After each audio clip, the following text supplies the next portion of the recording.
அன்பு நேயர்களுக்கு எனது கனிவான மற்றும் இனிய வணக்கங்கள். கன்னிராசியில் பிறந்த அன்பு நேயர்களே, நம்ம இன்னைக்கு இந்த வீடியோ பதிவுக்குள்ள முழுமையா போறதுக்கு முன்னாடி அந்த ஆறுமுகன் முருகப்பெருமான மனதார வேண்டிக்கிட்டு அப்புறமா வீடியோ பதிவுக்குள்ள போயிடலாங்க. ஓம் முருகா போற்றி, ஓம் முருகா போற்றி, ஓம் முருகா போற்றி, என்னை காக்கும் செந்தில் வடிவேலனே போற்றி. நிச்சயமா நல்லதே நடக்கும். நல்லது மட்டும்தான் இனி உங்க வாழ்க்கையில நடக்கப் போகுது. பொதுவாவே இந்த கன்னிராசிக்காரங்க நட்புக்கு அவ்வளவு முக்கியத்துவம் தருவாங்க. சொல்லப்போனா ஒரு உண்மையான நண்பனுக்காக தன்னோட உயிரைக் கொடுக்க கூட இவங்க தயங்கவே மாட்டாங்க. ஒரு தாயைப் போல ரொம்ப ரொம்ப அன்பான உள்ளம் கொண்டவங்க இவங்க. அடுத்தவங்க யாராலையும் முடியாதுன்னு சொல்லி ஒதுக்கி வச்ச காரியத்தை கூட ரொம்ப அழகா திட்டம் தீட்டி முயற்சி பண்ணி அந்த காரியத்துல பெரிய வெற்றி அடையக்கூடிய சாமர்த்தியசாலிகள் நீங்க. இவங்க எப்போதுமே ரொம்ப துருதுருன்னு இருப்பாங்க. அதே நேரத்துல கொஞ்சம் கோபக்காரங்களாகவும் இவங்க இருப்பாங்க. ஆனா இவங்கள பொறுத்த வரைக்கும் தான் மட்டும் நல்லா இருக்கணும் அப்படிங்கிற அந்த சுயநல குணம் துளி கூட கிடையாதுங்க. தன்னை சுத்தி இருக்கிற எல்லோருமே நல்லா இருக்கணும், சந்தோஷமா இருக்கணும் அப்படிங்கிற ஒரு உன்னதமான பொதுநல குணத்தோட இவங்க வாழ்ந்துகிட்டு இருக்காங்க.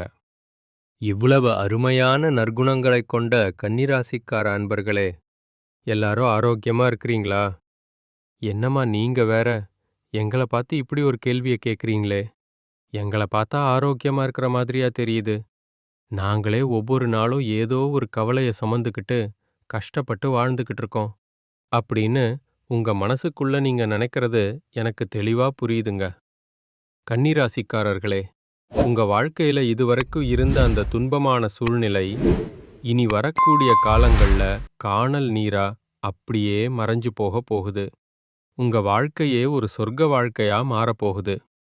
உங்க மனசுக்குள்ள இருக்கிற அத்தனை ஆசைகள் கனவுகள் எல்லாமே இனி நிறைவேற போகுது. குறிப்பா திருமணம் ஆகாதவர்களுக்கு இருந்த அந்த திருமண தடைகள் எல்லாம் நீங்கி திருமணம் இனிதே சுபமாக நடைபெறப் போகுது. குழந்தை பாக்கியம் இல்லாம வருத்தப்பட்டவங்களுக்கு மழலை செல்வம் கிடைக்கப் போகுது. பூர்வீக சொத்து சம்பந்தமா நீடிச்சுக்கிட்டு இருந்த அத்தனை பிரச்சனைகளுக்கும் ஒரு நிரந்தர தீர்வு கிடைக்கப் போகுது. உங்களுக்கு முறைப்படி வரவேண்டிய பூர்வீக சொத்து தானாவே உங்க கைக்கு வந்து சேரப்போகுதுங்க. உங்க வாழ்க்கையே இனி ஒரு அருமையான வாழ்க்கையா மாறப்போகுது. உங்க சமூகச் செல்வாக்கு உயரப்போகுது. புதுசா நிலம் வாங்க போறீங்க. சொந்தமா வீடு கட்ட போறீங்க. தங்கம் வைரம்னு நகையெல்லாம் வாங்க போறீங்க. உங்க வாழ்க்கை ரொம்ப ஆரோக்கியமா இருக்க போகுது. நம்மளுடைய கன்னிராசி காலபுருஷ தத்துவத்துல 6வது ராசியா இருக்கு. அதனாலேயே கன்னிராசிக்காரங்க ரொம்ப சுறுசுறுப்பாவும் எந்த வேலையையும் திறமையா செய்யக்கூடியவங்களாவும் இருப்பாங்க.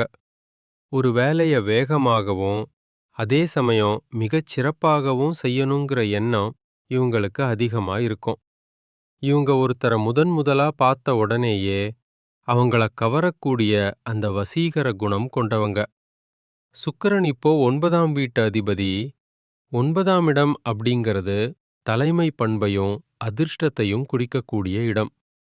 இப்போ சுக்கிரன் ராகுவுடன் இணையறதுனால கன்னிராசிக்காரர்களுக்கு இந்த காலங்கள்ல எதிர்பாராத சில யோகங்கள் தேடி வரும்.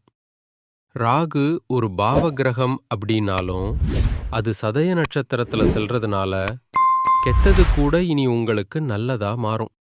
நீங்க நல்லதை மட்டும் நினைச்சீங்கன்னா வெற்றி உங்களை தேடி வந்துகிட்டே இருக்கும். இதுக்கு முன்னாடி சனி பகவான் சில நிலைகள்ல கெட்டு போனதால நீங்க காதல், திருமணம், வேலை போன்ற விஷயங்கள்ல நிறைய பிரச்சனைகளை சந்திச்சிருக்கலாம். உடல் ரீதியாகவும் சரி, மனரீதியாகவும் சரி, நீங்க பல தடைகளை தாண்டி வந்திருக்கலாம்.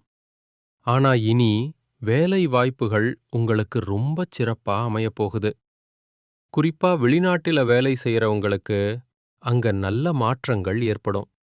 சொத்து சம்பந்தப்பட்ட வழக்குகள்ல உங்களுக்கு சாதகமான தீர்ப்பு கிடைக்கும். புதுசா வீடு, இடம், பூமி வாங்கும் யோகம் உண்டாகும். உங்க உடல் ஆரோக்கியம் மெல்ல மெல்ல மேம்படும். திருமணத் தடைகள் எல்லாம் பனி போல விலகும். ராஜயோகம் அடிக்கும் வாய்ப்பும் அதிகமாயிருக்கு. ஆனா ஒண்ணு மட்டும் கவனமா இருங்க. நண்பர்கள் இல்லனா கூட்டாளிகளுக்காக ஜாமீன் கையெழுத்து போடுறது போன்ற விஷயங்கள்ல மட்டும் நீங்க ரொம்ப எச்சரிக்கையா இருக்கணும். உங்க கனவுகள் எல்லாமே நிஜமாக போகுது. இதுநாள் வரைக்கும் நீங்க எதுக்குமே லாயக்கில்ல அப்படின்னு சொல்லி உங்கள ஒதுக்கி தள்ளிட்டு போன சொந்த பந்தங்கள் கூட இனி வரக்கூடிய காலங்கள்ல உங்கள தேடி ஓடி வருவாங்க. மீண்டும் சொல்றேன், திருமணம் ஆகாதவங்களுக்கு உங்களோட மனசுக்கு ஏத்த சரியான வாழ்க்கை துணையோட சுபமான கல்யாணம் நடக்கும். மழலை செல்வம் இல்லாதவங்களுக்கு புத்திர பாக்கியம் கிடைக்கும். பூர்வீக சொத்து சிக்கல்கள் தீர்ந்து சொத்து உங்க கைக்கு வரும். அடுத்ததா நம்மளுடைய கன்னி ராசியில இருக்கக்கூடிய ஒவ்வொரு நட்சத்திரக்காரர்களுக்கும் இந்த மாதம் எப்படி இருக்குன்னு விரிவா பார்க்கலாம். உத்திர நட்சத்திரம். கன்னி ராசியில் இருக்கக்கூடிய முதல் நட்சத்திரம் உத்திர நட்சத்திரம். உத்திர நட்சத்திரத்தில் பிறந்தவங்க ரொம்ப தைரியமானவங்க. நீதிக்கு புறம்பா எந்த காலத்திலையும் எந்த ஒரு செயலையும் இவங்க செய்ய மாட்டாங்க. ரொம்ப நேர்மையானவங்க, ஒழுக்கமானவங்க. இவங்களுக்கு பொய் சொல்லத் தெரியாது. யாரையும் ஏமாத்தவும் தெரியாது. இந்த பிப்ரவரி மாதம் முடியறதுக்குள்ள உங்களுக்கு வேலை, தொழில், படிப்பு போன்ற விஷயங்கள்ல ரொம்ப நல்ல மாற்றங்கள் ஏற்படும். ஆனா ஜாமீன் கையெழுத்து போடுற விஷயத்துல மட்டும் கொஞ்சம் கவனமா இருங்க. காதல் கைகூடி திருமணம் நடக்க வாய்ப்பு இருக்கு. குழந்தை பாக்கியமோ அமைய வாய்ப்பு இருக்குதுங்க. அஸ்த நட்சத்திரம். அடுத்ததா அஸ்த நட்சத்திரம். இந்த நட்சத்திரத்துல பிறந்தவங்க கற்பனை திறன் ரொம்ப அதிகமா இருக்கிறவங்க. கலைகளை ரொம்ப விரும்புவாங்க. பெரும்பாலும் இவங்க ஆசிரியர் பணி, கலைத்துறை அல்லது இசைத்துறை போன்ற துறைகள்ல இருப்பாங்க. உங்களுக்கு இப்போ புதுசா வீடு, மனை வாங்கும் யோகம் கிடைக்கப் போகுது. படிப்புல பெரிய முன்னேற்றம் ஏற்படும். எந்த காரியத்தை எடுத்தாலும் அதுல நிச்சயமா வெற்றி கிடைக்கும். இதுநாள் வரைக்கும் தடைப்பட்டு நின்ன அத்தனை காரியங்களும் இனி தங்கு தடை இல்லாம நடக்கப் போகுது. படிச்சு முடிச்சிட்டு வேலை தேடிக்கிட்டு இருக்கிற இளைஞர்களுக்கு அவங்க படிப்புக்கும் தகுதிக்கும் ஏத்த மாதிரி ஒரு நல்ல வேலை அமையப் போகுது. குடும்பத்துல சுபகாரியங்கள் நடக்கும். கவலைகள் எல்லாம் காணனல் நீரா கரைஞ்சு போகும். உங்க வாழ்க்கையும் சொர்க்கமா மாறும். சித்திரை நட்சத்திரம். அடுத்ததா சித்திரை நட்சத்திரம். இவங்க ரொம்ப தைரியமானவங்க, தன்னம்பிக்கை மிக்கவங்க. இவங்க ரொம்ப டேலண்டானவங்க, அறிவானவங்க. நீங்க ஆசைப்பட்ட அத்தனை விஷயத்தையும் அடைய போறீங்க. படிப்பு, கல்வி, வெளிநாடு செல்லுதல் போன்ற விஷயங்கள்ல நல்ல பலன்கள் கிடைக்கும். சில சுபச் செலவுகள் ஏற்படலாம். வீடு, வண்டி, வாகனம் வாங்கும் யோகம் உண்டாகும். கட்டிடத்துறை மற்றும் போலீஸ் துறையில வேலை செய்றவங்களுக்கு பதவி உயர்வு போன்ற நல்ல மாற்றங்கள் ஏற்படும். இனி உங்க வாழ்க்கையில நல்லது மட்டும்தான் நடக்கும். ஐயோ, என் குலதெய்வம் எங்கேயோ இருக்குது, என்னமோ இருக்குது அப்படின்னெல்லாம் நீங்க வருத்தப்பட வேண்டாங்க. நீங்க எங்க இருந்தாலும் சரி, ஒரு சின்ன தீபம் ஏத்தி வச்சு அந்த தீப ஒளியில என் தெய்வங்கள் இருக்கிறாங்க அப்படின்னு மனதார நினைச்சு வழிபாடு செய்யுங்க. குலதெய்வமே தெரியாவிட்டாலும் பரவாயில்லை.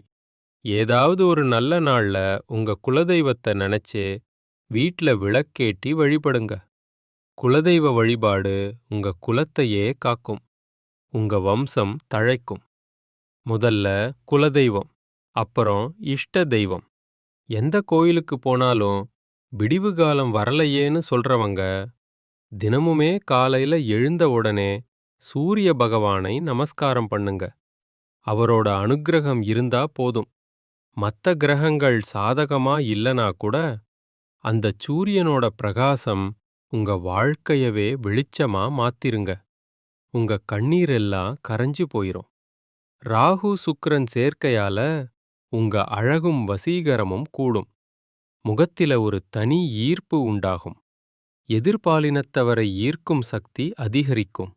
காதல்ல தீவிரம் ஏற்பட்டு அது திருமணத்துல முடியவும் வாய்ப்பு இருக்கு. ஆடம்பர வாழ்க்கை மேல உங்களுக்கு ஆர்வம் அதிகமாகும். சோஷியல் மீடியாக்கள்ல உங்களோட புகழ் பரவும். உங்க பேச்சு திறமையால நீங்க சாதிப்பீங்க. விற்பனை துறையில இருக்கிறவங்களுக்கு பெரிய வெற்றி காத்துக்கிட்டு இருக்கு.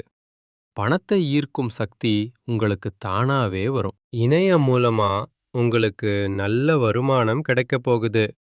தொழில்ல பெரிய முன்னேற்றம் இருக்கும். இது நாள் வரைக்கும் 4-5 பேர்கிட்ட கடன் வாங்கி நீங்க வாழ்ந்திருக்கலாம்.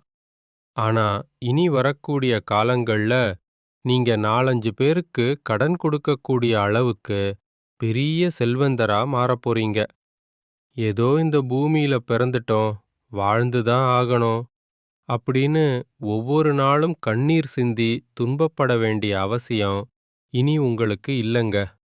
படிச்சு முடிச்சிட்டு வேலை கிடைக்கலையே, குடும்ப சூழ்நிலையால பக்கத்துல இருக்கிற கம்மி சம்பள வேலைக்கு போறேனே, அப்பா அம்மா வாங்கின கடனுக்கு வட்டி கட்டக்கூட இந்த சம்பளம் பத்தலையே அப்படின்னு நீங்க படுற கஷ்டம் எனக்கு புரியுது. ஆனா கவலைப்படாதீங்க. உங்க தகுதிக்கு ஏத்த மாதிரி நல்ல சம்பளத்தோட ஒரு கௌரவமான வேலை உங்க வீட்டுக்கு அருகிலேயே கிடைக்கப் போகுது. கடைசியா ஒரு சின்ன பரிகாரம். உங்க வாழ்க்கையில இன்னும் நல்லதெல்லாம் நடக்க நீங்க செய்ய வேண்டியது ஒண்ணே ஒண்ணுதான். உங்க வீட்டுக்கு பக்கத்துல இருக்கக்கூடிய பார்வைத்திறன் குறைபாடு உள்ள குழந்தைகளுக்கு உங்களால முடிஞ்ச உதவிய செய்யுங்க. அதுக்கு நீங்க லட்சக்கணக்கில் செலவு பண்ணணும்னு அவசியம் இல்ல.